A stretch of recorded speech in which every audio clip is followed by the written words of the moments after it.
غرر جو ہے یہ ایک الگ ٹاپک ہے ربا سے، اور آم،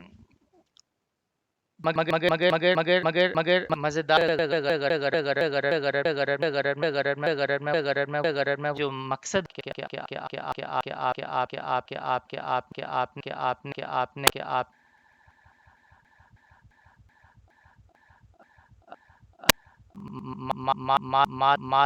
مال غرر کی ڈیفینیشن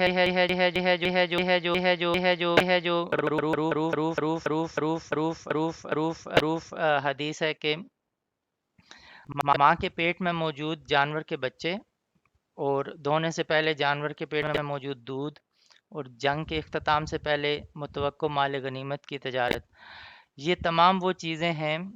جن میں غیر یقینی یا احتمال شامل ہے۔ آپ کو نہیں پتا کہ جانور جو پیدا ہوگا وہ کیسا ہوگا،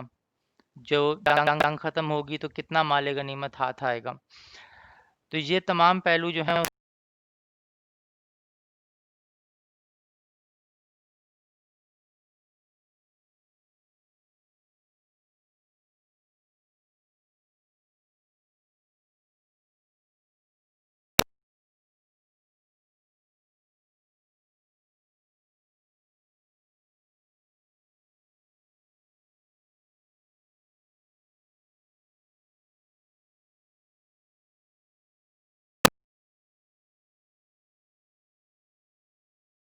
اب غرر اگر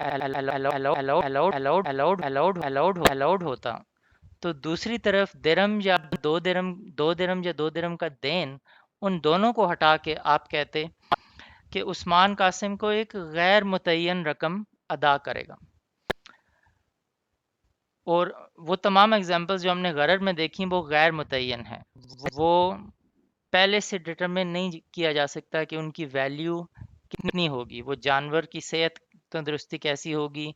کتنا دودھ جو ہے وہ آپ دو سکیں گے، کتنا مال غنیمت آپ حاصل کر سکیں گے۔ اگر ان نون غیر یقینی چیز کی تجارت کی اجازت ہو جاتی تو پھر جہاں بھی آپ اس غرر جو ہے اس کے بارے میں بہت معروف ایک حدیث جو ہے وہ خلیفہ مروان بن حکم ان کے زمانے میں کچھ مال نے منڈی میں آنا تھا، تو اس مال کی جو ملکیت کی رسیدیں ہیں وہ منڈی میں تجارت ہونا شروع ہو گئیں، تو ایک صحابی موجود تھے، انہوں نے حضرت زید بن ثابت جو ہیں انہوں نے مروان سے کہا کہ یہ سود ہے اور تم اس کی اجازت دے رہے ہو۔ تو وہ سود کس طرح ہے؟ وہ سود اس طرح ہے کہ جو رسیدیں تجارت ہو رہی ہیں ان کے ویلیو وہ کتنے مال کو ریپرزینٹ کریں گی، وہ جب تک مال موجود نہیں ہوگا، مال پہنچ نہیں جائے گا، وہ رسید دیکھ کے آپ نہیں بتا سکتے کہ اس کے پیچھے کتنا مال ہے۔ تو جب آپ رسید دیکھے بغیر اس کی تجارت کر رہے ہیں تو یہ غرر ہے، کیونکہ اس میں مال کی ویلیو متعین نہیں ہو رہی، اور یہی غرر جو ہے یہ بے الدین کے ایفیکٹ کو بھی حاصل کروا دیتا اگر اس کی اجازت دے دی جاتی۔ تو یہ بھی ایک بہت پر حکمت اور خوبصورت پہلو ہے ہمارے اسلامی قوانین کا، کہ نہ صرف ربا کو حرام کیا گیا ہے بلکہ اس کے سارے جو چور دروازے اور اس کے جو ایکسکیوزز اور ڈفرینٹ فارمز ہیں ان سب کے سب کو حرام کر دیا گیا۔ البتہ کچھ ایسے کیسز ہیں جہاں غرر جو ہے وہ فائدہ مند ہے اور اس کی اکنامک ویلیو ہے، لوگوں کو اس کا فائدہ ہوتا ہے، وہاں اسلام نے ایکسیپشن دی ہے اور وہاں اس کی اجازت دی ہے۔ اب بے السلم جو ہے اس کے اندر غرر کی اجازت ہے، کاشتکار اپنی کھیتی کی فصل تیار ہونے سے پہلے اسے فروخت کر سکتا ہے، اور اسی طرح اس سے ملتا جلتا ایک کانٹریکٹ ہے بے الاستثناء، جس میں درزی کپڑا سلنے سے پہلے اپنا کپڑا جو ہے، اپنا جو پروڈکٹ ہے جو وہ سیے گا اس کو وہ فروخت کر سکتا ہے۔ تو ایک کیس میں مال نے ابھی پیدا ہونا ہے اور دوسرے کیس میں اس مال کی مینوفیکچرنگ ہونی ہے، تو ایک ایگریکلچر کو کور کرتا ہے، دوسرا انڈسٹری کو کور کرتا ہے، دونوں کے اسپیشل کیسز جو ہیں اس کو اسلام نے ان کی اجازت دے دی ہے۔ مگر ان دونوں ایکسیپشنز، ان دونوں کے علاوہ کوئی بھی اور تجارت جس میں مبیع جو ہے وہ موجود نہ ہو، وہ غرر کے حکم میں آئے گا، اور اس کو ایک خاص نام دیا جاتا ہے جس میں بے المعدوم کا اس کو نام دیا جاتا ہے۔ مثلا غرر کی ایک قسم جو ہم نے پہلے دیکھی کہ رسیدیں مال کے وصول ہونے سے پہلے بک رہی ہیں، وہاں مال موجود ہے مگر یہ معلوم نہیں ہے کہ اس کی قیمت کتنی ہوگی، تو وہ غرر کی براڈر ڈیفینیشن ہے۔ مگر اس کی ایک اسپیسیفک ڈیفینیشن یہ ہے کہ نہ صرف یہ کہ اس میں انسرٹینٹی ہے، مال کی قیمت کا آپ کو نہیں پتا، بلکہ سرے سے وہ مال موجود ہو ہی نہ، شاید یہ بھی آپ کو نہیں پتا۔ تو وہ شے جس کا وجود ہی نہ ہو، اس کو اگر آپ بیچنے کی کوشش کریں گے تو وہ بے المعدوم کے زمرے میں آئی۔ اب بے المعدوم بھی ایک ایسی چیز ہے جو آپ کی ربا کو انیبل کر سکتا تھا اگر اس کو حرام نہ کیا جاتا۔ اس کی مثال آپ یوں سمجھ لیں کہ درم اگر آپ دیں گے تو اگلے ماہ 1 درم آپ لے سکتے ہیں، 2 درم نہیں لے سکتے۔ ایک جو ہے جائز ہے، دوسرا جو ہے وہ حرام ہے۔ اب جو حرام ہے اس کو حاصل کرنے کے لیے اگر آپ بے المعدوم کو استعمال کرنے کی کوشش کریں، اگر وہ حرام نہ ہوتا، آپ یہ کہتے کہ میں تمہیں 2 درم ہی دے رہا ہوں اور اگلے ماہ بھی میں تم سے 2 درم ہی واپس لوں گا، مگر ابھی جو میں تمہیں 2 درم دے رہا ہوں اس میں 1 درم تو یہ چاندی کا سکہ فی الحال میرے ہاتھ میں موجود ہے، اور دوسرا درم جو ہے وہ ایک بینک میں موجود ہے جو آپ کو مستقبل میں ادا کر دیا جائے گا۔ اب اس بینک کے اندر وہ درم موجود ہے بھی یا نہیں، یہ آپ کو معلوم نہیں ہے، اور فرض کریں کہ وہ درم وہاں موجود ہی نہیں ہے، مگر آپ اس کو، اس معدوم شے کو بیچ رہے ہیں۔ آپ کا خیال ہے کہ جب وہ آئندہ میں کبھی افورڈ کر سکوں گا تو میں اس بینک میں وہ درم ڈال دوں گا، فی الحال مجھے اس کو ڈالنے کی ضرورت نہیں ہے۔ تو جس وقت تجارت ہو رہی ہے اس وقت وہ دوسرا درم معدوم ہے، وہ موجود نہیں ہے۔ اگر اس کی اجازت ہوتی اس بے کی، تو پھر آپ ایک معدوم شے کو غیر معدوم سے ملا کر وہی نتیجہ حاصل کر لیتے جو آپ ربا کے ذریعے حاصل کرنا چاہتے ہیں، مگر اس کو بھی حرام کر کے وہ دروازہ آپ کا بند ہو گیا۔ اسی طرح ایک اور بے ہے، وہ بھی حرام ہے اور وہ بھی بہت آسانی سے ربا کا ایک دروازہ کھول سکتی تھی۔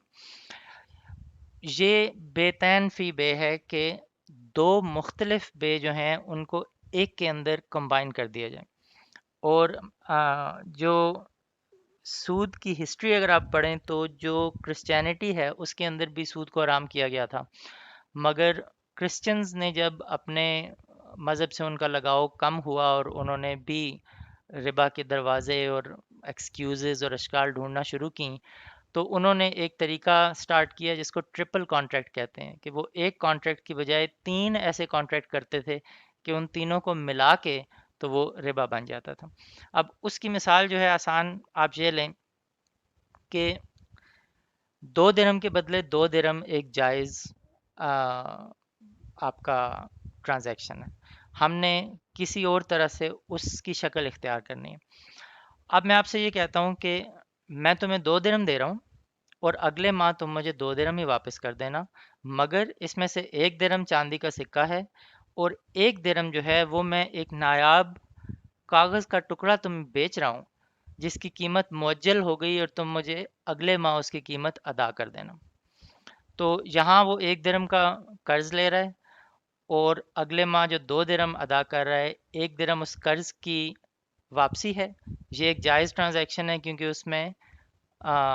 غیر مساوی نہیں ہے، ان دونوں میں 1 درم ہے۔ اور دوسری طرف وہ ایک بے المعجل ہے کہ ایک کاغذ کا ٹکڑا 1 ماہ کی تاخیر کے ساتھ 1 درم میں فروخت کیا جا رہا ہے۔ تو ان دونوں کو جب آپ کمبائن کریں گے تو یہ سود بن جائے گا۔ اب اس کی حرمت کی وزڈم اور حکمت یہ ہے کہ اگر یہ 2 الگ کانٹریکٹس ہوتے اور آپ ان کو کمبائن نہ کر سکتے تو پھر کیا ہوتا کہ عثمان کو قرض چاہیے، وہ آمادہ ہو گیا کہ میں چلیں سودی قرض ہی لے لیتا ہوں مگر میں قرض لے لوں۔ وہ آپ سے پہلے ایک ٹرانزیکشن کرتا اور وہ کہتا مجھے 1 درم قرض پہ دیں، میں اگلے ماہ 1 درم واپس کر دوں گا، اور وہ ٹرانزیکشن کنکلوڈ کرنے کے بعد، سائن کرنے کے بعد، ختم کرنے کے بعد، وہ اگلی ٹرانزیکشن جو کہ ایک کاغذ کا ٹکڑا اس نے 1 درم کا خریدنا ہے، وہ کہتا نہیں مجھے نہیں چاہیے، میں یہ کاغذ تم سے نہیں خریدتا، میں نے بس ایک ہی ٹرانزیکشن کرنی ہے، دوسری نہیں کرنی. تو یہاں اس کو یہ اختیار ہوتا کہ وہ اس ٹرانزیکشن کو جس سے اس کو ایکسپلائٹ کیا جا رہا ہے، اس سے اس کا فائدہ اٹھایا جا رہا ہے، اس سے سود لیا جا رہا ہے اس کے ذریعے، وہ اس کو ختم کر دے